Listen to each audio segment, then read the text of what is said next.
Dua sekjen Nasdem terjerat korupsi, Surya Paloh, manusia biasa tak terlepas dari kesalahan. Johnny G. Plate menjadi sekjen Partai Nasdem kedua yang terseret kasus korupsi. Sebelum Plate, sekjen Nasdem sebelumnya Patris Rio Capella juga terjerat korupsi ratusan juta.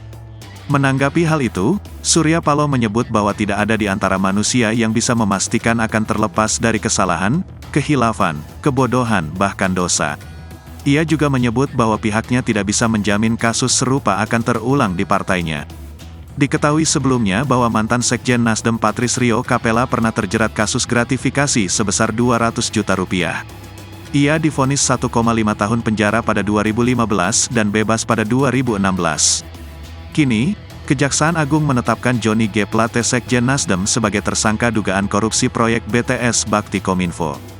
Atas kasus tersebut, negara diklaim menderita kerugian mencapai lebih dari 8 triliun rupiah.